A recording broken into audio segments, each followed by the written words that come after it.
Yes, students, our next topic is poverty estimates. Poverty को कैसे estimate किया जाता है? इसे हम एक टेबल के थ्रू हम इसको समझेंगे, but before that we will read this. It is clear from the table 3.1 that there is substantial decline in poverty ratio in India from about 45% in 1993 to 37.2% in 2004 and 5. The proportion of people below poverty line further came down to about 21.9% in 2011 and 12.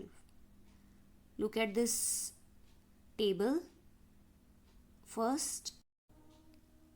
Yes students, अगर आप इस table को देखेंगे ध्यान से तो यहाँ पे हम क्या देखते हैं, 1993 1994 से लेकर 2011 एंड 12 का यहाँ पे डाटा गिवन है.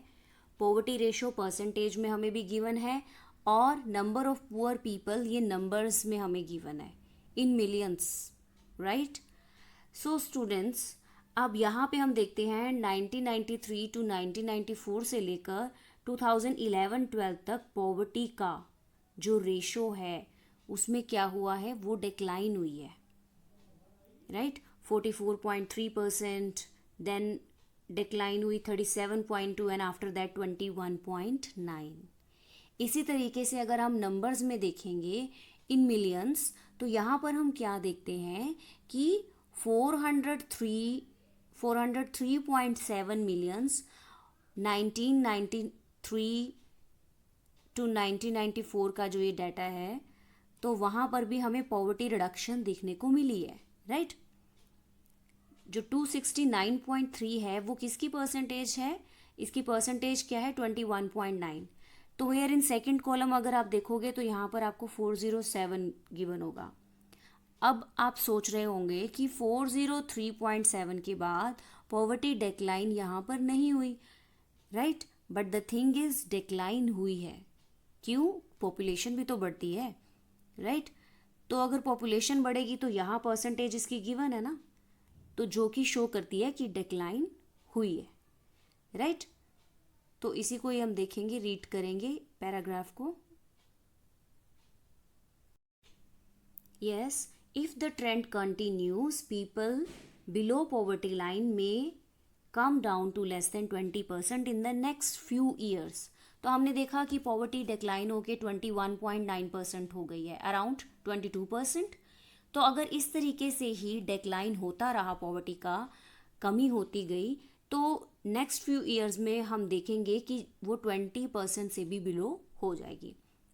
Although the percentage of people living under poverty declined in the early 2 decades 1973 to 1993. हालांकि परसेंटेज अगर हम देखें तो लोगों का इन पिछले 2 डिकेड्स में डिक्लाइन हुआ है, राइट, पॉवर्टी का.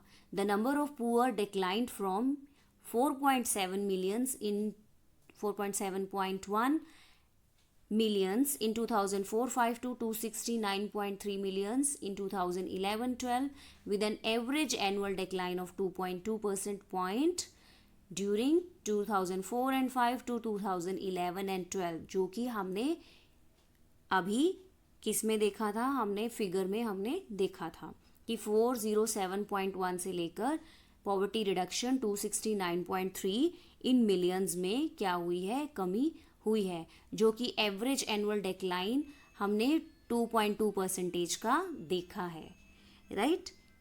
नेक्स्ट इज, अब हम बात करेंगे वल्नरेबल ग्रुप्स को लेकर कि इनमें पॉवर्टी का एस्टिमेशन कैसे देखा गया है.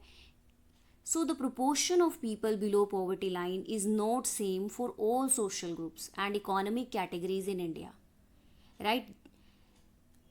जो पुअर पीपल का प्रोपोर्शन है वो सभी सोशल ग्रुप्स में और इकोनॉमिक कैटेगरीज में भी हमें सेम देखने को नहीं मिलता, उसमें भी हमें वेरिएशन देखने को मिलती है. Social groups which are most vulnerable to poverty are schedule caste and schedule tribe household. जो SC कास्ट और SC ST हैं, राइट, तो वो लोग ज़्यादा वल्नरेबल हैं. These people are most vulnerable. Social groups में वो पीपल मोर वल्नरेबल हैं. कैसे, उनको हम आगे फिगर से देखेंगे, ग्राफ से समझेंगे. Similarly, among the economic groups, the most vulnerable groups are the rural agriculture laborers household and the urban casual laborers household. तो यहाँ पे हम दो ग्रुप्स की बात कर रहे हैं, सोशल ग्रुप्स की एंड इकोनॉमिक ग्रुप की. तो सोशल ग्रुप में तो आ गए SC और ST. इकोनॉमिक ग्रुप्स में आते हैं agriculture labourers household and urban casual labour household. Right. So the following graph जो कि अभी हम देखेंगे 3.1 shows the percentage of poor people in all these groups. उनकी परसेंटेज हम देखने वाले हैं कि SC की कितनी परसेंटेज है और ST की कितनी परसेंटेज है. अब जैसे कि हमारी कंट्री के अंदर 22%, you know very well, estimation लगाया गया ना कि 22% परसेंटेज है पुअर पीपल की. राइट. तो एवरेज एक निकाल दी गई है इन रेशो में.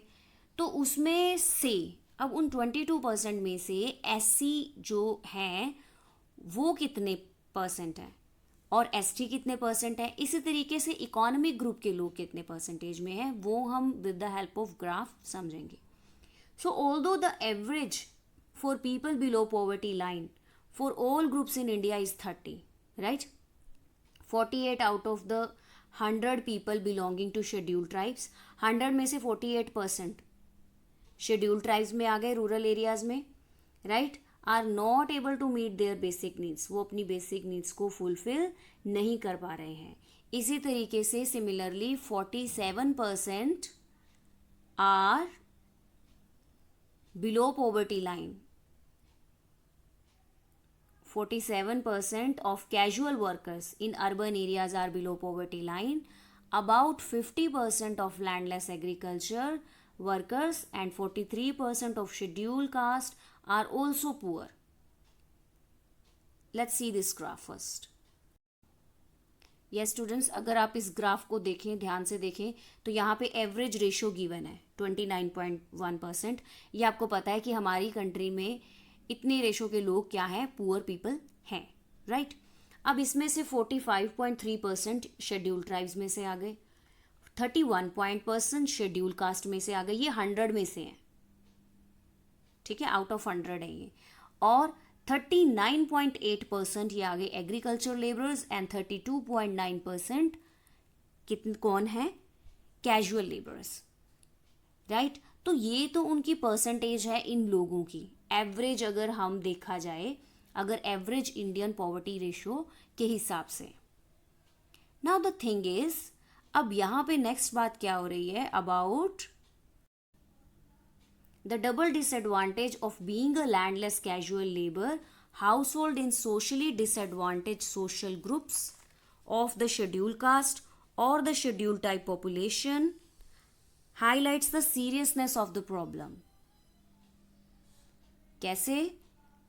अब मान लो कि एक person average Indian poverty ratio जो कि 21.9 है. ठीक है. एक पर्सन क्या है, एक एग्रीकल्चरल लेबरर है. एग्रीकल्चरल लेबर होने के साथ यहाँ पे वो शो हो रहा है कि वो बिलो पॉवर्टी लाइन है. बट उसके साथ साथ अगर वो शेड्यूल कास्ट भी है या शेड्यूल ट्राइब है तो इट मीन्स वो उसकी प्रॉब्लम ज़्यादा स्वीयर है. राइट. अगर वो शेड्यूल कास्ट से भी बिलोंग करता है और शेड्यूल ट्राइब पॉपुलेशन से भी बिलोंग करता है और साथ के साथ वो सोशली डिसएडवांटेज सोशल ग्रुप से भी बिलोंग करता है, दीज थिंग्स शोज कि पॉपुलेशन यहाँ पे ये चीज़ जो है वो हाईलाइट क्या करती है, the seriousness of this problem. Right. तो यहाँ पर हम देखते हैं कि उस पर्सन को तो डबल डिसएडवांटेज हो गया ना. एक तो वो एग्रीकल्चर लेबरर है. राइट. और ऊपर से वो शेड्यूल कास्ट का भी है. राइट.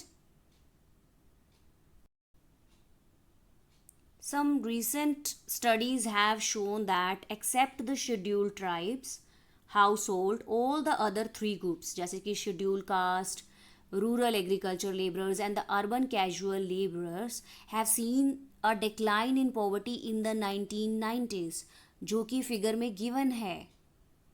राइट. इस फिगर में हम क्या देख रहे हैं, कंपैरेटिव टू शेड्यूल्ड ट्राइब्स, जो बाकी जो है एससी हैं, एग्रीकल्चर लेबरर्स हैं और कैजुअल लेबरर्स हैं, तो वहाँ पे पॉवर्टी हमें कम देखने को मिलती है comparative to scheduled tribes. Now next is, so apart from these social groups there is also inequality of income within a family. तो इन सोशल ग्रुप्स के अलावा इनइक्वालिटी फैमिली के अंदर भी हमें देखने को मिलती है. मान लो एक एससी और एसटी ट्राइब से कोई बिलोंग कर रहा है, तो उनकी फैमिली के अंदर देखो सारे तो सफ़र कर ही रहे हैं. In families, in poor families all suffer, but some suffer more than others. Family के अंदर जो मेंबर्स हैं उनमें से कई ऐसे हैं जो सबसे ज़्यादा सफ़र कर रहे हैं, और वो मेंबर कौन कौन है, women, elderly people and female infants are the systematically denied equal access to resources available to family. कौन कौन हो गए, women, elderly people and the female infants. इनको वो रिसोर्सेज नहीं मिल पाते जो कि एक मेल पर्सन को मिलते हैं फैमिली के अंदर. So therefore women, children and old people are the poorest of the poor. तो ये 1 मार्क्स के क्वेश्चन में भी आ जाता है कि who are called poorest of the poor. So students, इस चीज़ को हम एक स्टोरी से क्लियर करेंगे which is given in your book story of Shivaraman. सो यहाँ पे आप क्या देख रहे हो, ये शिवरमन है, वाइफ, साथ में उसका एक बेटा. शिवरमन के 4 बच्चे हैं और 3 ये शिवरमन की बेटियां हैं. एक सिस्टर है जो कि अनमैरिड है और एक बूढ़ी माँ है जो कि बीमार रहती है. तो शिवरमन क्या है, एज अ कॉबलर है बाय कास्ट और एग्रीकल्चर लेबरर की तरह वो क्या करता है, काम करता है, और 50 रुपीज़ पर डे के हिसाब से उसकी क्या है, इनकम है. तो होता क्या है, शिवरमन जब काम करता है, सारा दिन काम करता है, तो कई बार क्या होता है, ये काम उसको मिलता है और कई बार काम नहीं भी मिलता. मतलब हार्डली वो 6 मंथ ही 1 साल में काम कर पाता है. तो इट मीन्स उसकी जॉब क्या है, एरेटिक है, और उसको फिर क्या करना पड़ता है, सम और जॉब्स, अदर जॉब्स करनी पड़ती हैं टाउन में जाकर. अब क्योंकि प्रॉब्लम फैमिली के अंदर इनकम से रिलेटेड प्रॉब्लम है, तो उसकी वाइफ को भी सेम काम करना पड़ता है. तो जब वो सेम काम करती है तो उसको उसके कंपैरेटिवली हाफ वेजेस मिलते हैं, 25 रुपीज़ उसको वेजेस मिल रहे हैं. नाउ द थिंग इज़, यहाँ पर हम ये चीज़ देख रहे हैं ना कि लेडी को वेजेस कम दिए जा रहे हैं. अब काम तो वो भी कर रही है, राइट. तो उसके घर में शिवरमन की 65 ईयर्स ओल्ड एक विडो मदर है जो कि बीमार रहती है.